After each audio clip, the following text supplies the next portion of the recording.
A Bíblia em um ano. Uma experiência de encontro com Jesus Cristo, a Palavra de Deus.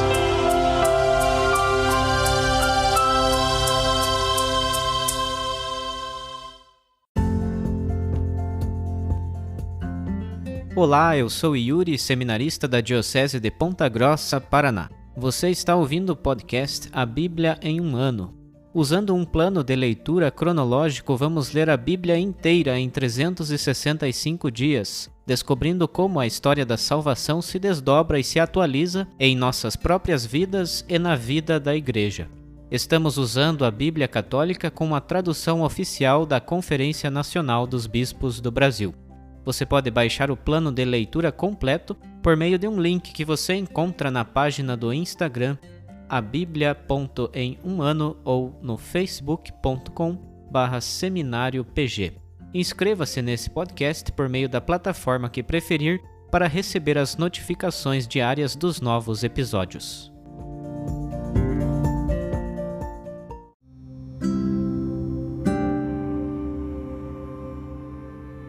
Olá, eu sou o Padre Jaime Roça, da Diocese de Ponta Grossa, no Paraná. Antes de iniciarmos a leitura e a escuta dos textos bíblicos propostos para hoje, peçamos que pela ação de Deus, a sua palavra frutifique em nossas vidas. Em nome do Pai, do Filho e do Espírito Santo. Amém.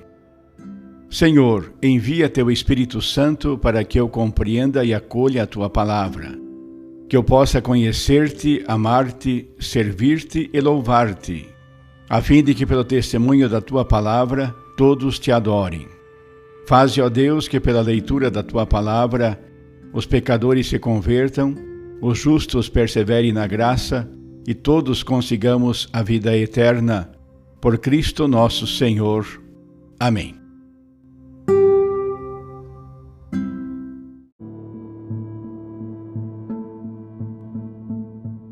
Chegamos ao dia 357 do nosso podcast A Bíblia em um ano. Hoje leremos a segunda e a terceira carta de São João. Também leremos a primeira carta de São Paulo a Timóteo, dos capítulos 4 a 6. E leremos ainda do livro dos Provérbios, no capítulo 30, os versículos 29 a 33.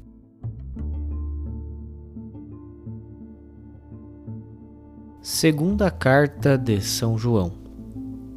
O ancião, a senhora eleita e a seus filhos, aos quais eu amo em verdade, não só eu, mas todos os que conhecem a verdade, por causa da verdade que em nós permanece e conosco estará para sempre. Conosco estará a graça, a misericórdia e a paz da parte de Deus Pai e de Jesus Cristo, o Filho do Pai, na verdade e no amor. Muito me alegrei por ter encontrado alguns dos teus filhos que caminham conforme a verdade, segundo o mandamento que temos recebido do Pai. E agora, Senhora, eu te peço, amemo-nos uns aos outros. Não escrevo isso a respeito de um novo mandamento, pois se trata daquele que temos desde o princípio. E nisso consiste o amor, em caminhar conforme os seus mandamentos. Este é o mandamento que ouvistes desde o princípio, para que nele caminheis. Acontece que se espalharam pelo mundo muitos enganadores que não confessam Jesus Cristo vindo na carne. Está aí o enganador, o anticristo. Tomai cuidado para não destruirdes o fruto do vosso trabalho, mas sim receberdes a plena recompensa. Todo aquele que se adianta e não permanece no ensinamento de Cristo, não tem a Deus. Aquele que permanece em seu ensinamento, esse tem o Pai e o Filho. Se alguém chega até vós e não traz esse ensinamento, não o recebais em casa, nem o cumprimenteis. Com efeito, quem o cumprimenta participa de suas obras más. Teria muitas coisas para vos escrever, mas preferi não fazê-lo com papel e tinta. Espero que possa ir até vós e falar-vos de viva voz, para que nossa alegria seja completa. Os filhos de tua irmã eleita enviam saudações. Terceira carta de São João. O ancião ao amado Gaio, ao qual amo na verdade. Amado, desejo que prosperes em tudo e que tua saúde esteja tão bem quanto tua alma. Alegrou-me muito a chegada dos irmãos e o testemunho que deram a respeito da tua verdade, do modo como caminhas na verdade. Para mim não existe alegria maior do que ouvir que meus filhos caminham na verdade. Amado, tu procedes com fidelidade para com teus irmãos, ainda que forasteiros. Diante da igreja eles deram testemunho de teu amor. Farás bem em provê-los para a viagem de um modo digno de Deus, pois foi por causa do nome que eles saíram em viagem, sem aceitar nada da parte dos pagãos. A nós, portanto, cabe acolhê-los, para sermos cooperadores com a verdade. Escrevi uma mensagem à igreja, mas Diótrefes, o que gosta de ser o primeiro entre eles, não nos acolhe. Por isso, se eu vier até vós, recordarei a sua atuação, as más palavras que espalha a nosso respeito. E como se isso não bastasse, ele mesmo não recebe os irmãos, impede aos que desejam recebê-los e os expulsa da igreja. Amado, não imites o que é mal, mas o que é bom. Quem faz o bem vem de Deus, quem faz o mal não viu a Deus. Quanto a Demétrio, todos dão testemunho dele, inclusive a própria verdade. Nós também damos testemunho, e sabes que nosso testemunho é verdadeiro. Tinha muito para te escrever, mas não quero escrever-te com tinta e caneta. Espero, porém, ver-te em breve e falar-te de viva voz. A paz esteja contigo. Os amigos te saúdam. Saúda os amigos um por um.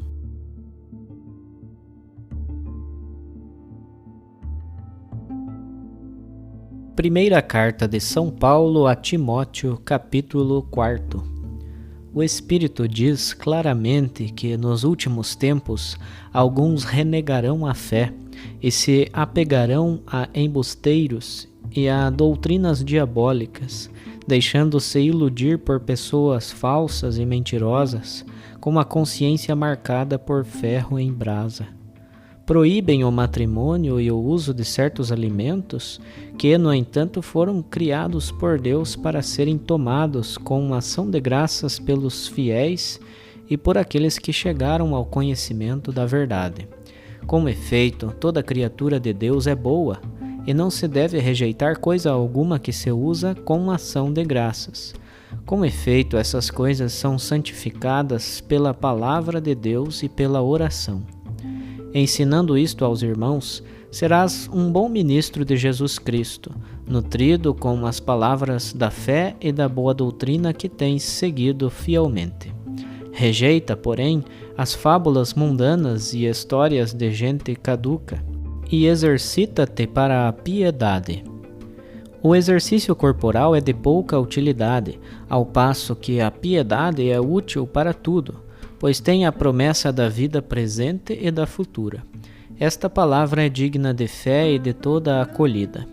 De fato, se nos esforçamos e lutamos, é porque pusemos a nossa esperança no Deus vivo, que é o Salvador de todos, principalmente dos que têm fé. Recomenda estas coisas e ensina-as. Ninguém te menospreze por seres jovem. De tua parte, procura ser para os que creem um exemplo pela palavra, pela conduta, pelo amor, pela fé, pela castidade. Até que eu chegue aí, dedica-te à leitura, à exortação, ao ensino. Não te descuides do carisma que está em ti, que te foi dado mediante uma profecia acompanhada da imposição das mãos do presbitério. Medita essas coisas, ocupa-te delas, para que o teu progresso seja manifesto a todos. Está atento a ti e ao que ensinas. Persevera nessas disposições e nessas práticas. Agindo assim, salvarás a ti mesmo e aos que te escutam. Capítulo 5. A um mais velho não repreendas, mas aconselha como a um pai, aos mais moços como a irmãos, às idosas como a mães, as mais jovens como a tuas irmãs, com toda a castidade. Honra as viúvas, as que o são propriamente. Se, porém, uma viúva tem filhos ou netos, que estes aprendam, primeiro, a praticar a piedade para com seus próprios familiares, e, portanto, aprendam a retribuir aos pais o que deles receberam. Isto é agradável a Deus. Todavia, a que é realmente viúva e está desamparada, depositou a sua esperança em Deus, e persevera noite e dia em súplicas e orações. Quanto àquela que se entrega aos prazeres, já morreu, embora esteja ainda viva. Insiste nestes pontos para que elas sejam irrepreensíveis. Quem não cuida dos seus, e principalmente dos de sua casa, renegou a fé e é pior que um infiel. Seja inscrita no grupo das viúvas somente aquela que tiver não menos de 60 anos, casada com um só homem, e seja conhecida por suas boas obras, isto é, se soube educar seus filhos, se foi hospitaleira, se lavou os pés dos santos, se socorreu as pessoas em dificuldades e se dedicou-se a todo tipo de boa obra. Não admitas viúvas jovens, pois estas, quando seus desejos se afastam de Cristo, querem se casar de novo, e então merecem censura por faltarem com o compromisso antes assumido. E ainda, vivendo na ociosidade, acostumam-se a ir de casa em casa, não apenas como ociosas, mas também como faladeiras e fofoqueiras, falando o que não convém. Por isso quero que as viúvas jovens se casem, tenham filhos, sejam boas donas de casa e não deem ao adversário pretexto para maledicências, pois algumas já se extraviaram, seguindo Satanás. Se alguma fiel tem viúvas sob os seus cuidados, que lhes dê assistência, de modo que a igreja não fique sobrecarregada e assim possa assistir às verdadeiras viúvas. Os presbíteros que dirigem bem a comunidade sejam distinguidos com dupla remuneração, principalmente os que se dedicam à pregação e ao ensino. A Escritura, com efeito, diz: não coloques mordaça no boi que estiver à debulha, e o trabalhador merece o seu salário. Não recebas acusação contra um presbítero, a menos que seja apoiada por 2 ou 3 testemunhas. Aos que são culpados, repreende-os na presença de todos, para que os outros também sintam temor. Eu te peço com insistência, diante de Deus e do Cristo Jesus e dos anjos eleitos, que observes estas normas sem nenhuma prevenção, nada fazendo por parcialidade. Não te apresses a impor as mãos sobre ninguém, nem te tornes solidário com pecados alheios. Conserva-te puro. Não bebas mais somente água, toma também um pouco de vinho, por causa do teu estômago e de tuas fraquezas frequentes. As faltas de alguns são manifestas mesmo antes de serem examinadas em juízo, mas as de outros só depois se tornam manifestas. Assim também as boas obras são manifestas, e aquelas que ainda não o são, não podem ficar escondidas. Capítulo 6. Todos os que estão sob o jugo como escravos considerem os seus senhores como dignos de todo apreço, para que o nome de Deus e a sua doutrina não sejam blasfemados. Os que tiverem senhores crentes, não os desrespeitem pelo fato de serem irmãos. Ao contrário, sirvam-nos ainda melhor, porque eles, os beneficiados por seus serviços, são fiéis e amados. Ensina estas coisas e exorta neste sentido. Se alguém transmite um ensino diferente e não se atém às palavras salutares de nosso Senhor Jesus Cristo, e ao ensino segundo a piedade, é um orgulhoso, um ignorante, alguém doentiamente preocupado com questões fúteis e contendas de palavras. Daí se originam invejas, ultrajes, suspeitas malévolas, discussões sem fim entre pessoas de mente corrompida que estão privadas da verdade e consideram a piedade como uma fonte de lucro. Ora, a piedade dá grande lucro, sim, mas para quem se satisfaz com o que tem. Com efeito, não trouxemos nada para este mundo, como também dele não podemos levar coisa alguma. Então, tendo com que nos sustentar e nos vestir, fiquemos contentes. Ora, os que querem enriquecer caem em muitas tentações e laços, em desejos insensatos e nocivos, que mergulham as pessoas na ruína e perdição. Na verdade, a raiz de todos os males é o amor ao dinheiro. Por se terem entregue a ele, alguns se desviaram da fé e se afligem com inúmeros sofrimentos. Tu, porém, ó homem de Deus, foge destas coisas, procura antes a justiça, a piedade, a fé, a caridade, a constância, a mansidão. Combate o bom combate da fé. Procura alcançar a vida eterna, para a qual foste chamado, quando fizeste a tua bela profissão de fé diante de muitas testemunhas. Diante de Deus que dá a vida a todos os viventes, e do Cristo Jesus que perante Pôncio Pilatos deu testemunho da bela profissão de fé, eu te ordeno.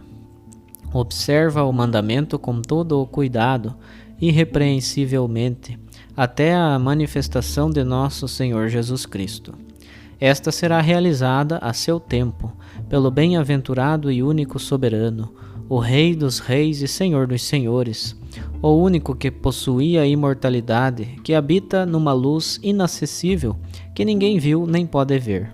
A ele honra e poder eterno. Amém. Ordena aos ricos deste mundo que rejeitem o orgulho e não ponham sua esperança na riqueza incerta, mas em Deus, que nos provê abundantemente de tudo para o nosso bom uso.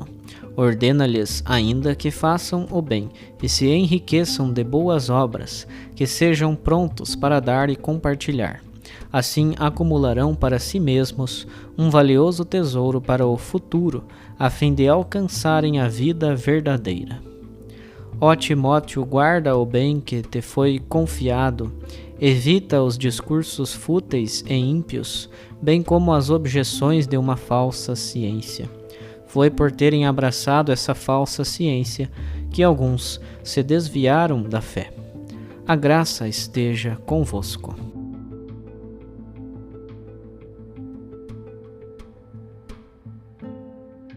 Provérbios capítulo 30, versículos 29 a 33. Há 3 seres que andam com garbo, mesmo 4, que se portam airosamente. O leão, o mais valente dos animais, que não tem medo de ninguém. O galo preparado para a luta, e da mesma forma o carneiro. E por fim, um rei à frente do seu exército. Se, depois de exaltado, te mostraste insensato e então te arrependeste, põe a mão à boca. Quem bate fortemente o leite faz sair manteiga. Quem assoa violentamente o nariz faz sair sangue. Quem provoca iras produz contendas.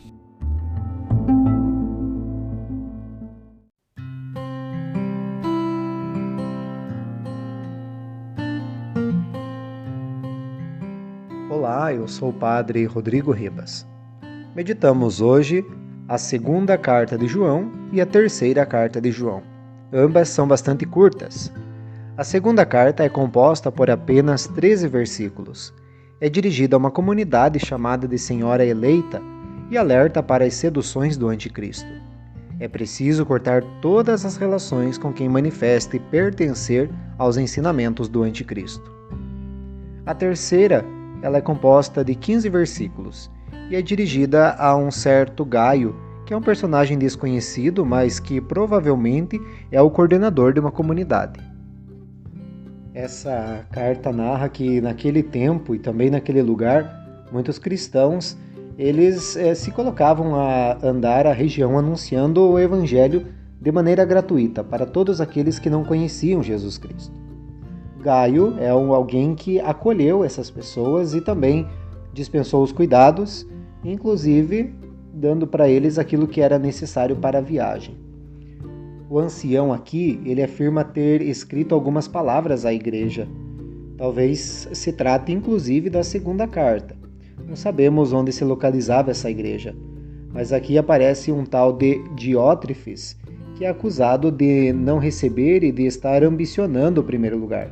A acusação é grave porque fere um dos princípios básicos das comunidades de João, do discípulo amado, ou seja, que é o fato de não buscarem os primeiros lugares e não terem hierarquia. Ouvimos também a primeira carta de Timóteo nos capítulos 4 a 6.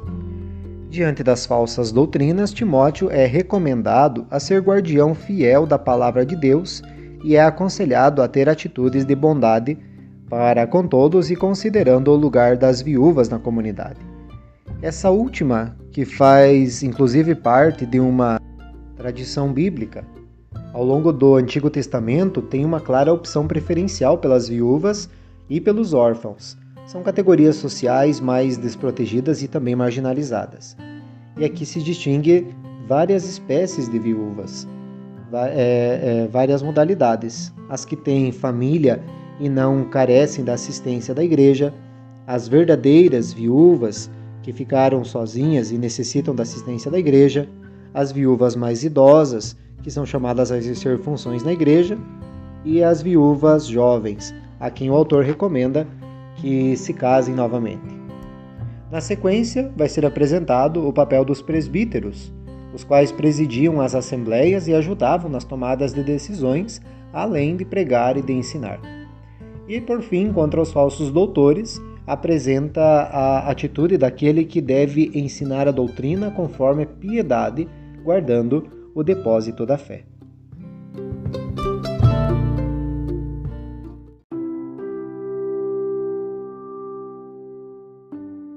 Querido irmão, querida irmã, após a leitura e a meditação da Palavra de Deus contida na Sagrada Escritura, peçamos que o Espírito Santo inspire as nossas ações a partir do mistério de Jesus Cristo, o Verbo encarnado.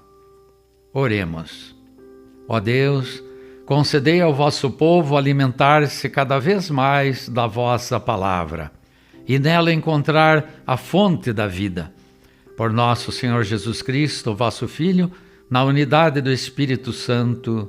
Amém. Quem vos fala é Dom Sérgio, bispo da Diocese de Ponta Grossa, no Paraná.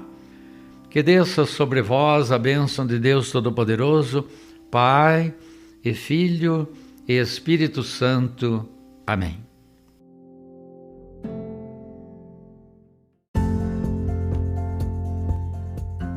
Você acaba de ouvir mais um episódio do podcast A Bíblia em um Ano. Continue nesse bom propósito de ouvir, ler e praticar a Palavra de Deus. Rezemos por todos que estão fazendo este caminho de leitura da Bíblia. Procure também participar da sua comunidade. A permissão para uso do plano de leitura The Bible in a Year com o Padre Mike Schmitz e Jeff Kevins foi concedida por Ascension. A versão original pode ser baixada em ascensionpress.com. Todos os direitos desse plano estão reservados à Ascension. Os demais conteúdos do podcast não são criados, revisados ou apoiados por Ascension. Até amanhã!